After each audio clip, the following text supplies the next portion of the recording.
हमारा एचएससी का एग्जाम तो हो गया, बट नेक्स्ट हमारा शॉर्ट टर्म गोल में निकल के आते हैं किसी तरह हमारा बिजनेस एनालिटिक्स का एग्जाम निकल जाए, जो हमारा यहाँ पे 19th ऑफ मे को है। ये वीडियो बीकॉम ऑनर्स के रेगुलर के स्टूडेंट के लिए रेलेवेंट है, जिनका अब 19th मे को बिजनेस एनालिटिक्स का एग्जाम होने वाला है। इस वीडियो के अंदर मैं आपको बताऊंगा कि क्या बिजनेस एनालिटिक्स का यहाँ पे सिलेबस रहने वाला है, क्या उसकी ड्यू की गाइडलाइंस है, क्या उसका पेपर पैटर्न होगा, दोनों के लिए, ऑनर्स के लिए भी, प्रोग्राम के लिए भी। साथ ही साथ ड्यू ने ऐसी क्या बड़ी मिस्टेक कर रखी है आपकी यहाँ पे गाइडलाइंस और आपके पेपर बनाने के अंदर। साथ ही साथ यहाँ पे मैं एंड में आके आपको प्रोग्राम के स्टूडेंट्स को एक छोटी सी एडवाइस दूंगी कैसे आप अपनी प्रिपरेशन को और बूस्ट अप कर सकते हो।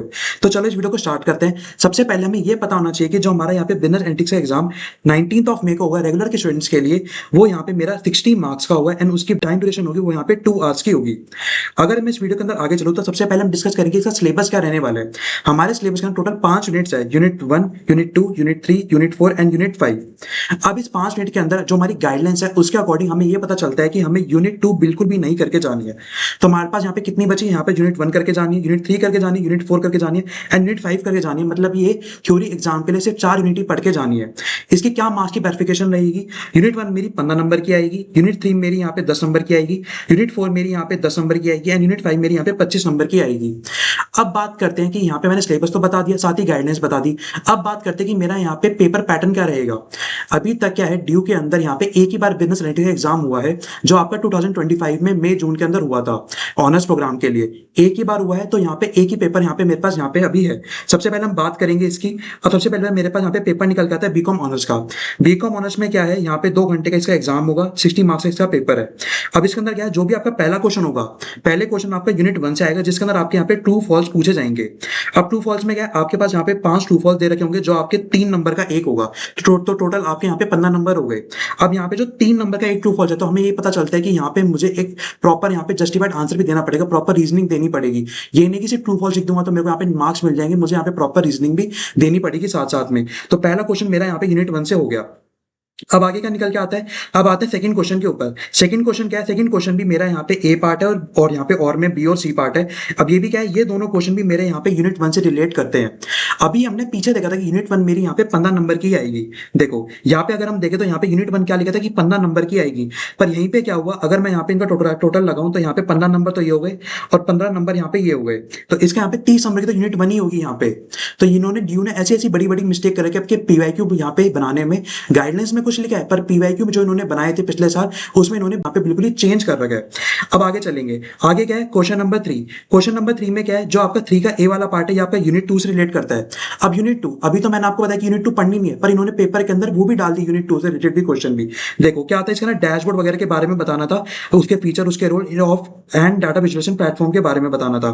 जो आपके डाटा विजुअलाइजेशन प्लेटफॉर्म से डैशबोर्ड वगैरह होता है, ये आपकी यूनिट 2 के अंदर आते हैं। देखो यहाँ पे देखो, डाटा प्रिपरेशन, समराइजेशन, विजुअलाइजेशन, यहाँ पे आपके इंटरैक्टिव डैशबोर्ड वगैरह। तो ये जो डैशबोर्ड वगैरह होते हैं, ये जो टॉपिक है यहाँ पे यूनिट 2 से रिलेट करता है। हमारी गाइडेंस के अंदर लिखा था कि हमें ये नहीं पढ़ना, पर इसके ऊपर ड्यू ने क्वेश्चन ही डाल दिया आपके प्रीवियस ईयर क्वेश्चन के पेपर के अंदर।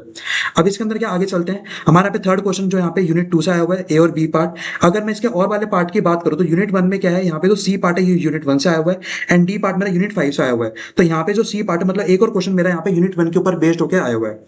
अब उसके बाद क्या है, फोर्थ क्वेश्चन पे अगर मैं आऊंगा तो फोर्थ क्वेश्चन मेरा यहाँ पे क्या है, मेरे पास यहाँ पे शॉर्ट नोट्स मुझे यहाँ पे लिखने हैं।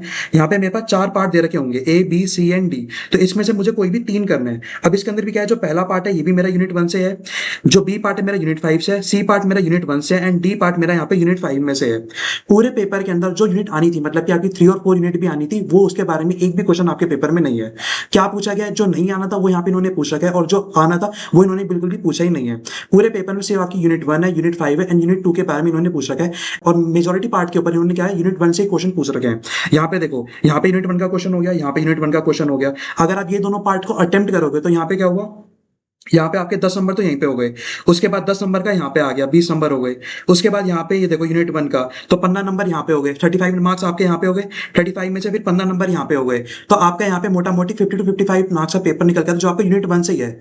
ऐसे करके अब हम बात करेंगे आपके प्रोग्राम के पेपर के लिए। प्रोग्राम के पेपर में क्या है, बिल्कुल सेम पैटर्न है। इसके अंदर भी जो आपका पहला क्वेश्चन होगा वो आपका यूनिट 1 से आएगा, जिसके अंदर ट्रू फॉल्स होंगे। अब इसके अंदर भी चार, यहाँ पे 5 पार्ट है, 5 में से आपको सारे के सारे पार्ट करने हैं एंड एक पार्ट आपका 3 नंबर का है, तो आपको प्रॉपर यहाँ पे जस्टिफिकेशन रीजन यहाँ पे लिख के आना पड़ेगा, ट्रू फॉल्स यहाँ पे मेंशन करने के साथ। उसके बाद अगर क्वेश्चन नंबर 2 पे आऊंगा तो यहाँ पे भी क्या है, जो ए और बी पार्ट और सी और डी पार्ट है, ये सारे के सारे पार्ट यहाँ पे यूनिट 1 से रिलेट करते हैं। इनके जितने भी टॉपिक सारे यूनिट 1 से है, तो यहाँ पे भी यूनिट 1 क्या हो गया, यूनिट 1 यहाँ पे भी 15 नंबर की और यहाँ पे एक्स्ट्रा से इंक्रीज हो गई।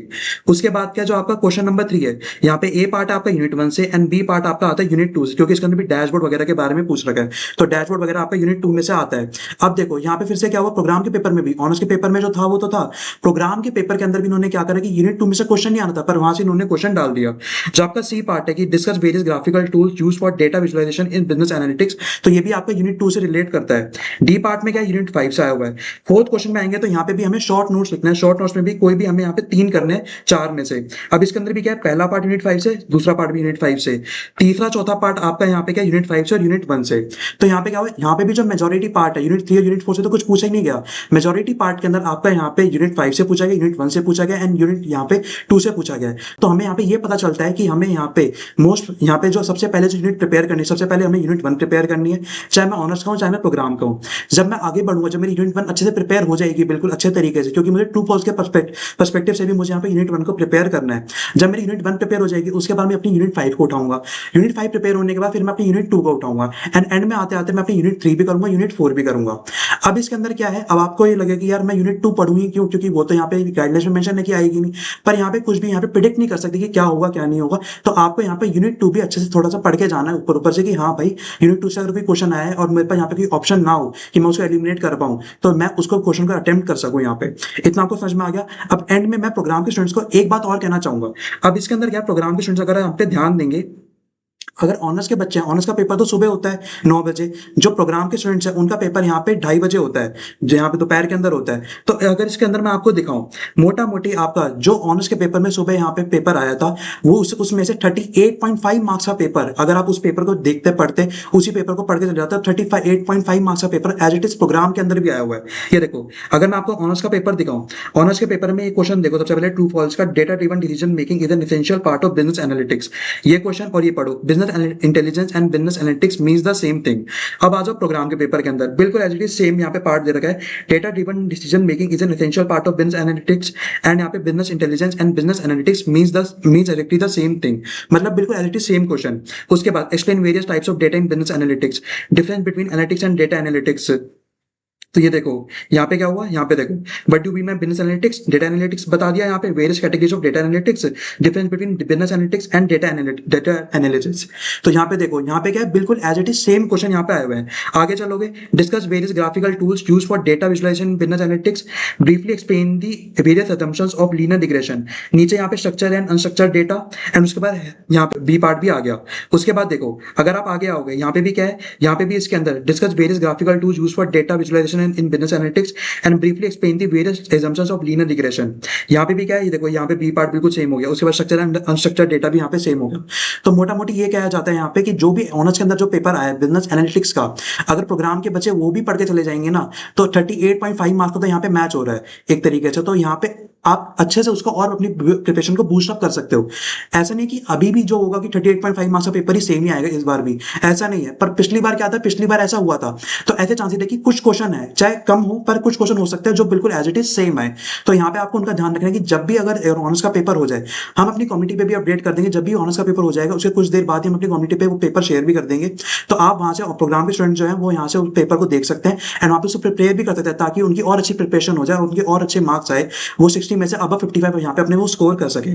ठीक है। अब उससे पहले ये एक बात और कि अगर किसी बच्चे को लगे कि मुझे तो यहाँ पे क्या है कि मुझे यहाँ पे पीवाईक्यू की पीडीएफ चाहिए, तो पीवाईक्यू की पीडीएफ कहाँ मिलेगी, आपको डिस्क्रिप्शन बॉक्स के अंदर एक लिंक प्रोवाइड होगा, आप उसके ऊपर क्लिक करोगे तो आप इस विंडो के ऊपर आ जाओगे। देखो मैं आपको दिखाता हूँ, आप इस वाली विंडो के ऊपर आ जाओगे। इस वाली विंडो के ऊपर के आने बाद देखो, आप हमारे व्हाट्सएप चैनल पे आ जाओगे। व्हाट्सएप चैनल के अंदर देखो, यहाँ पे मैंने सारे सब्जेक्ट के, यहाँ पे सेमेस्टर 6 हो 4 हो 2 हो, सारे सब्जेक्ट के यहाँ पे मैंने पीवाईक्यू अपडेट कर रखे। देखो बिजनेस एनालिटिक्स का यहाँ पे 2025 का पीवाईक्यू है, कॉर्पोरेट गवर्नेंस का, जीएसटी का भी है। सिमिलरली प्रोग्राम की बात करें तो बिजनेस एनालिटिक्स का भी आ जाएगा, कॉर्पोरेट गवर्नेंस, जीएसटी का भी यहाँ पे पीवाईक्यू आपको यहाँ पे मिल जाएगा।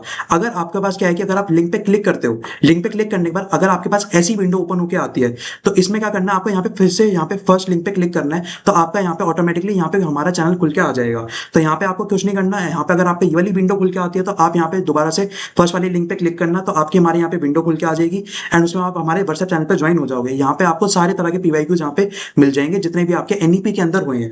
ठीक है, तो अपनी प्रिपरेशन को अच्छे से करते चलो एंड मेरी बातों को ध्यान रखना। आपको यहाँ पे सबसे पहले भी यूनिट 1 प्रिपेयर करनी है, देन यूनिट अपनी 5 प्रिपेयर करनी है, देन अपनी यहाँ पे यूनिट 2 को देखना, क्योंकि जो सबसे पहले हमारे पेपर में आ रहा है पहले मैं उसको पढ़ूंगा, उसके बाद हमें यूनिट 3 उठाना, यूनिट 4 उठाना। देखो जितना मैंने यहाँ पे एनालाइज करा इसमें ये पता चलता है कि आपसे यहाँ पे जो भी कोडिंग वगैरह नहीं पूछेगी, क्योंकि कोडिंग वगैरह क्या है वो तो आपके प्रैक्टिकल में होगी कॉलेज के अंदर, पर कोडिंग में क्या है कि यहाँ पे बिल्कुल भी पूछी नहीं जाएगी। अब उसके अंदर क्या है कि पर आपको कंसेप्ट उसका बैकग्राउंड पता होना चाहिए कि उसका कंसेप्ट क्या कहता है।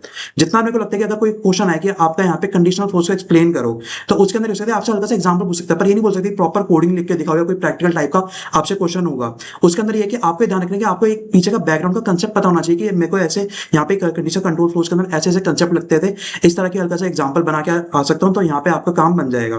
ठीक है, तो यहाँ पे ये आई होप आपको वाली वीडियो अच्छी लगेगी, चैनल को सब्सक्राइब करना। मिलते हैं अपनी नेक्स्ट वीडियो के अंदर ऐसी और इन्फॉर्मेटिव वीडियोस के साथ। एंड इस बात को ध्यान रखना, मैं बार बार आपको बता रहा हूँ, आपको सबसे पहले यूनिट 1 प्रिपेयर करनी है, देन यूनिट 5, देन यूनिट 2, क्योंकि जो मेरे पेपर में है सबसे पहले मैं उसको प्रिपेयर करूंगा। ठीक है, तो चलते हो मिलते हैं अपनी नेक्स्ट वीडियो के अंदर।